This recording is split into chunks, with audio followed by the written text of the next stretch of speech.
Book 1, Chapter 57 of Resurrection.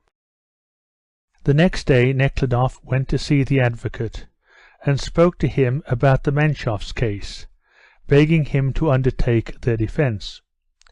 The advocate promised to look into the case, and if it turned out to be as Nekhludoff said, he would in all probability undertake the defence free of charge. Then Nekhludoff told him of the 130 men who were kept in prison owing to a mistake. On whom did it depend? Whose fault was it? The advocate was silent for a moment, evidently anxious to give a correct reply.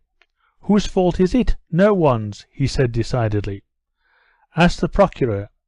He'll say it is the governor's. Ask the governor. He'll say it is the procureur's fault. No one is at fault. I am just going to see the vice-governor. I shall tell him. Oh, that's quite useless, said the advocate, with a smile.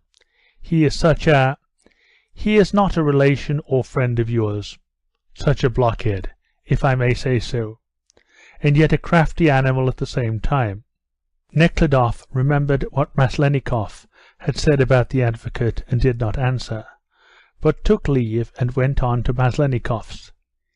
He had to ask Maslenikov two things: about Maslova's removal to the prison hospital, and about the 130 passportless men innocently imprisoned.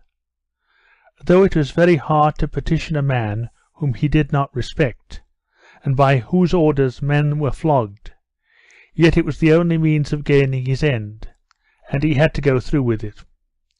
As he drove up to Maslenikov's house, Nekhludoff saw a number of different carriages by the front door, and remembered that it was Maslenikov's wife's at-home day, to which he had been invited.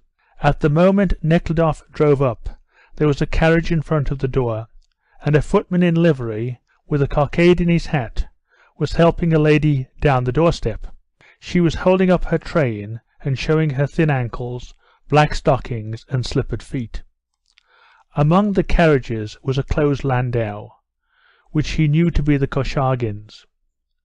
The grey-haired, red-checked coachman took off his hat and bowed in a respectful yet friendly manner to Nekhludoff, as to a gentleman he knew well. Nekhludoff had not had time to inquire for Maslenikov when the latter appeared on the carpeted stairs, accompanying a very important guest, not only to the first landing, but to the bottom of the stairs. This very important visitor, a military man, was speaking in French about a lottery for the benefit of children's homes that were to be founded in the city, and expressed the opinion that this was a good occupation for the ladies. It amuses them, and the money comes. Quelle amusante, et que le bon Dieu les bénisse, Monsieur Nekhludoff. How do you do? How is it one never sees you? He greeted Nekhludoff. Allez présenter nos devoirs à madame. And the Korchagins are here, et Nadine Bakshevden. Tous les jolies femmes de la vie, said the important guest, slightly raising his uniformed shoulders as he presented them to his own richly liveried servant to have his military overcoat put on. Au revoir, mon cher. And he pressed Maslenikov's hand. Now come up. I am so glad, said Maslenikov, grasping Nekhludoff's hand. In spite of his corpulency, Maslenikov hurried quickly up the stairs. He was in particularly good spirits, owing to the attention paid him by the important personage. Every such attention gave him the same sense of delight as is felt by an affectionate dog when its master pats it, strokes it, or scratches its ears. It wags its tail, cringes, jumps about, presses its ears down, and madly rushes about in a circle. Maslenikov was ready to do the same. He did not notice the serious expression on Nekhludoff's face, paid no heed to his words, but pulled him irresistibly towards the drawing-room, so that it was impossible for Nekhludoff not to follow. Business afterwards. I shall do whatever you want, said Maslenikov, as he drew Nekhludoff through the dancing hall. Announce Prince Nekhludoff, he said to a footman, without stopping on his way. The footman started off at a trot and passed them. Vous n'avez qu'à donner, but you must see my wife. As it is, I got it for letting you go without seeing her last time."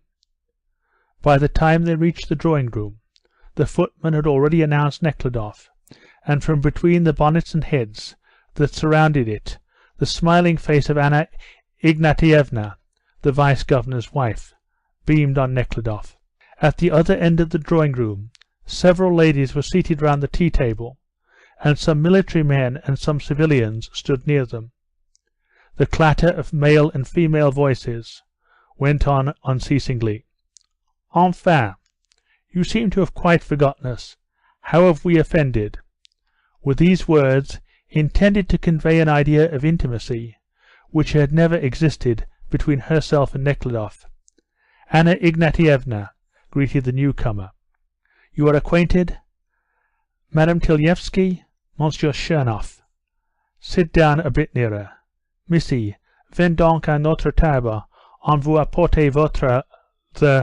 and you," she said, having evidently forgotten his name, to an officer who was talking to Missy. "Do come here. A cup of tea, Prince." "I shall never agree with you. It's quite simple. She did not love," a woman's voice was heard saying. "But she loved tarts." "Oh, your eternal silly jokes," put in laughingly another lady resplendent in silks, golds, and jewels. "C'est excellent, these little biscuits, and so light I think I'll take another. Well, are you moving soon?" "Yes, this is our last day. That's why we have come. Yes, it must be lovely in the country. We are having a delightful spring." Missy, with her hat on, in a dark striped dress of some kind that fitted her like a skin, was looking very handsome. She blushed when she saw Nekhludoff. "And I thought you had left," she said to him. "I am on the point of leaving. Business is keeping me in town, and it is on business I have come here." "Won't you come to see Mamma? She would like to see you," she said, and knowing that she was saying what was not true, and that he knew it also, she blushed still more. "I fear I shall scarcely have time," Nekhludoff said gloomily, trying to appear as if he had not noticed her blush. Missy frowned angrily, shrugged her shoulders, and turned towards an elegant officer, who grasped the empty cup she was holding, and knocking his sword across the chairs, manfully carried the cup across to another table. "You must contribute towards the Home Fund." "I am not refusing, but only wish to keep my bounty fresh for the lottery. There I shall let it appear in all its glory." "Well, look out for yourself," said a voice, followed by an evidently feigned laugh. Anna Ignatievna was in raptures. Her "At Home" had turned out a brilliant success. "Micky tells me you are busying yourself with prison work. I can understand you so well," she said to Nekhludoff. "Micky," she meant her fat husband, Maslenikov, "may have other defects, but you know how kind-hearted he is. All these miserable prisoners are his children. He does not regard them in any other light. Il est d'une bonté," and she stopped, finding no words to do justice to this bonté of his, and quickly turned to a shrivelled old woman, with bows of lilac ribbon all over, who came in just then. Having said as much as was absolutely necessary, and with as little meaning as conventionality required, Nekhludoff rose and went up to Maslenikov. "Can you give me a few minutes' hearing, please?" "Oh yes, what is it then?" "Let us come in here." They entered a small Japanese sitting-room, and sat down by the window. End of Book 1, Chapter 57.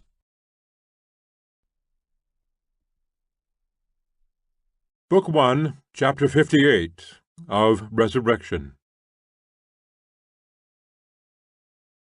"Well, je suis à vous. Will you smoke? But wait a bit.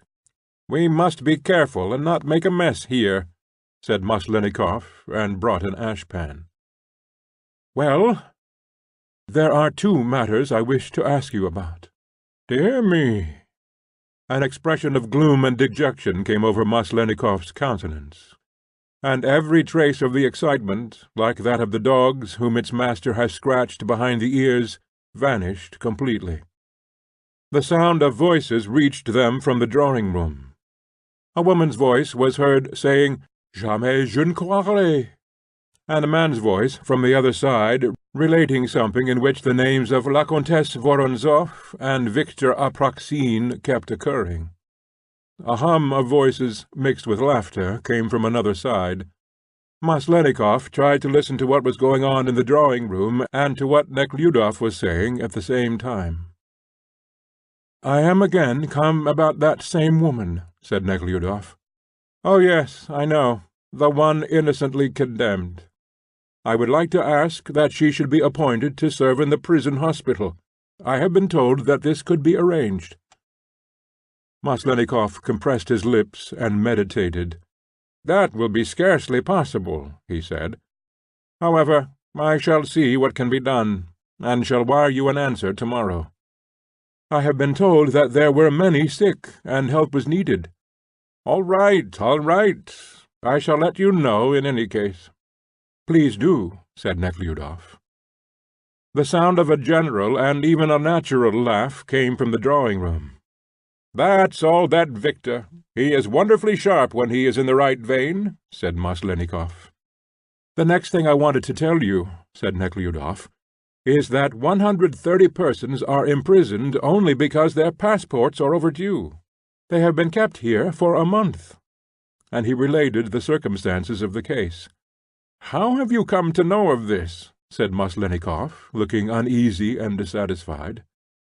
"I went to see a prisoner, and these men came and surrounded me in the corridor, and asked, 'What prisoner did you go to see?' 'A peasant, who is kept in prison, though innocent. I have put his case into the hands of a lawyer, but that is not the point. Is it possible that people who have done no wrong are imprisoned only because their passports are overdue?' That's the procuror's business," Maslenikov interrupted angrily. "There, now you see what it is you call a prompt and just form of trial. It is the business of the public prosecutor to visit the prison and find out if the prisoners are kept there lawfully. But that set plays cards. That's all they do." "Am I to understand that you can do nothing?" Nekhludoff said despondently, remembering that the advocate had foretold that the governor would put the blame on the procureur. "Oh, yes, I can. I shall see about it at once." "So much the worse for her. C'est un souffre-douleur," came the voice of a woman, evidently indifferent to what she was saying, from the drawing-room. "So much the better. I shall take it also," a man's voice was heard to say from the other side, followed by the playful laughter of a woman, who was apparently trying to prevent the man from taking something away from her. "No, not on any account," the woman's voice said. "All right, then, I shall do all this," Maslenikov repeated, and put out the cigarette he held in his white, turquoise-ringed hand. "And now let us join the ladies." "Wait a moment," Nekhludoff said, stopping at the door of the drawing-room. "I was told that some men had received corporal punishment in the prison yesterday. Is this true?" Maslenikov blushed. "Oh, that's what you're after? No, mon cher, decidedly it won't do to let you in there. You want to get at everything. Come, Anna is calling us," he said, catching Nekhludoff by the arm, and again becoming as excited as after the attention paid him by the important person, only now his excitement was not joyful, but anxious. Nekhludoff pulled his arm away, and without taking leave of any one, and without saying a word, he passed through the drawing-room with a dejected look, went down into the hall, past the footman, who sprang towards him, and out the street door. "What is the matter with him? What have you done to him?" asked Anna, her husband. "This is à la Française," remarked someone. "À la Française, indeed! It is à la Zulu." "Oh, but he's always been like that."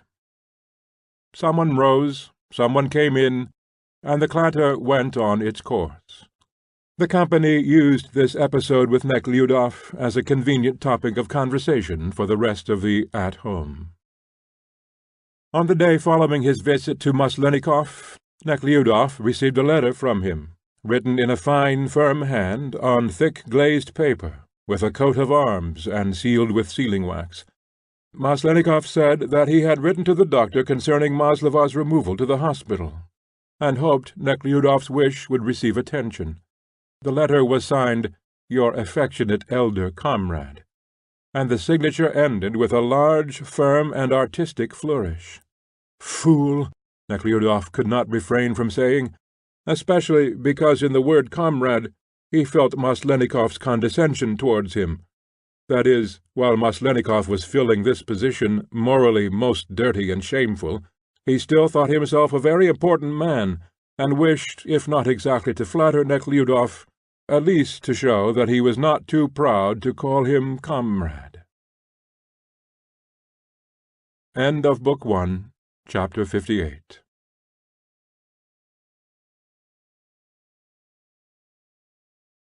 Book 1, Chapter 59, of Resurrection.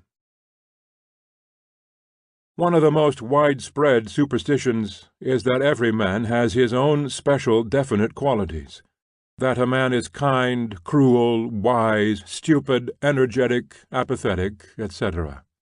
Men are not like that. We may say of a man that he is more often kind than cruel, oftener wise than stupid, oftener energetic than apathetic, or the reverse. But it would be false to say of one man that he is kind and wise, of another that he is wicked and foolish, and yet we always classify mankind in this way, and this is untrue. Men are like rivers. The water is the same in each, and alike in all, but every river is narrow here, is more of a rapid there, here slower, there broader, now clear, now cold, now dull, now warm. It is the same with men. Every man carries in himself the germs of every human quality, and sometimes one manifests itself, sometimes another, and the man often becomes unlike himself, while still remaining the same man. In some people these changes are very rapid, and Nekhludoff was such a man. These changes in him were due to physical and to spiritual causes. At this time he experienced such a change. That feeling of triumph and joy at the renewal of life which he had experienced after the trial and after the first interview with Katusha vanished completely, and after the last interview fear and revulsion took the place of that joy. He was determined not to leave her, and not to change his decision of marrying her, if she wished it, but it seemed very hard, and made him suffer. On the day after his visit to Maslennikoff, he again went to the prison to see her. The inspector allowed him to speak to her, only not in the advocate's room, nor in the office, but in the women's visiting room. In spite of his kindness, the inspector was more reserved with Nekhludoff than hitherto. An order for greater caution had apparently been sent, as a result of his conversation with Maslennikoff. "You may see her," the inspector said, "but please remember what I said as regards money. And as to her removal to the hospital that His Excellency wrote to me about, it can be done. The doctor would agree. Only she herself does not wish it. She says, 'Much need have I to carry out the slops for the scurvy beggars.' You don't know what these people are, Prince," he added. Nekhludoff did not reply, but asked to have the interview. The inspector called a jailer, whom Nekhludoff followed into the women's visiting room, where there was no one but Maslova waiting. She came from behind the grating, quiet and timid, close up to him, and said, without looking at him, "Forgive me, Dmitri Ivanovitch. I spoke hastily the day before yesterday." "It's not for me to forgive you," Nekhludoff began. "But all the same, you must leave me," she interrupted, and in the terribly squinting eyes with which she looked at him, Nekhludoff read the former strained, angry expression. "Why should I leave you?" "So? But why so?" She again looked up, as it seemed to him, with the same angry look. "Well, then, thus it is," she said. You must leave me. It is true what I am saying. I cannot. You must give it up altogether." Her lips trembled, and she was silent for a moment. "It is true. I'd rather hang myself." Nekhludoff felt in this refusal there was hatred and unforgiving resentment. But there was also something besides, something good. This confirmation of the refusal in cold blood at once quenched all the doubts in Nekhludoff's bosom, and brought back the serious, triumphant emotion he had felt in relation to Katusha. "Katusha, what I have said I will again repeat," he uttered, very seriously. "I ask you to marry me. If you do not wish it, and for as long as you do not wish it, I shall only continue to follow you, and shall go where you are taken. That is your business. I shall not say anything more," she answered, and her lips began to tremble again. He, too, was silent, feeling unable to speak. "I shall now go to the country, and then to Petersburg," he said, when he was quieter again. "I shall do my utmost to get our case, reconsidered, and by the help of God the sentence may be revoked, and if it is not revoked, never mind.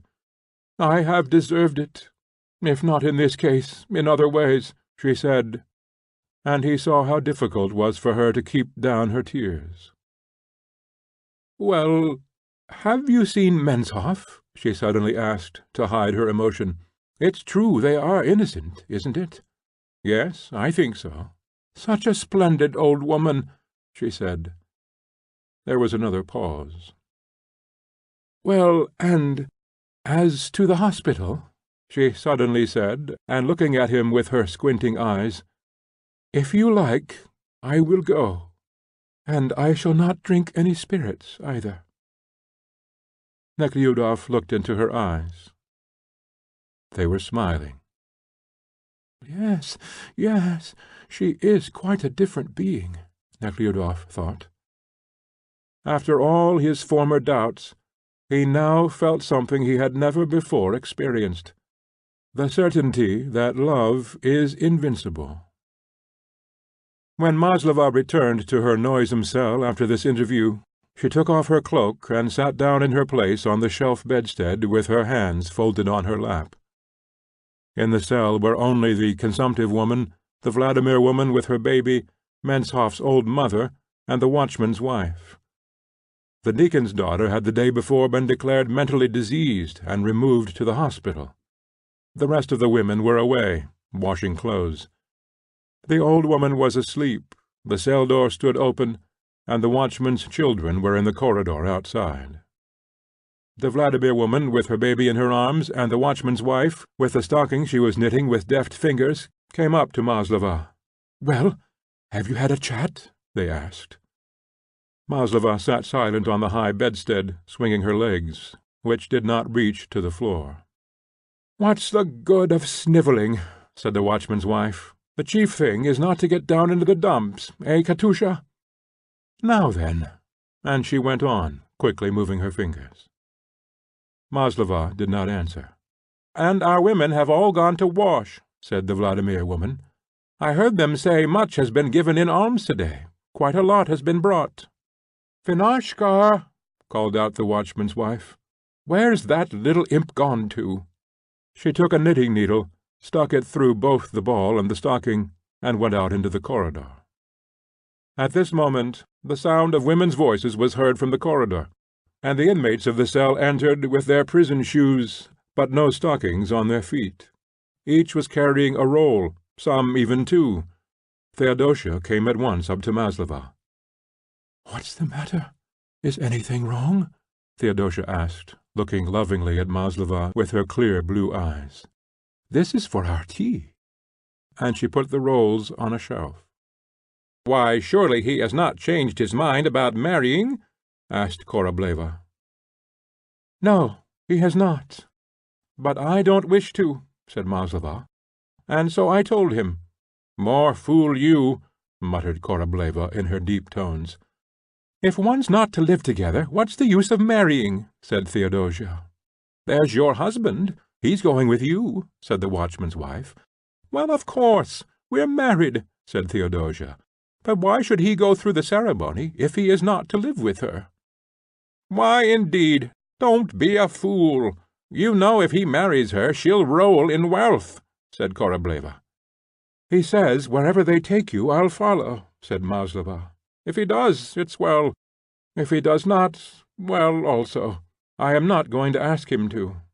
Now he is going to try and arrange the matter in Petersburg. He is related to all the ministers there. But, all the same, I have no need of him," she continued. "Of course not," suddenly agreed Korableva, evidently thinking about something else as she sat examining her bag. "Well, shall we have a drop?" "You have some," replied Maslova. "I won't." End of Book 1, Chapter 59. End of Book 1.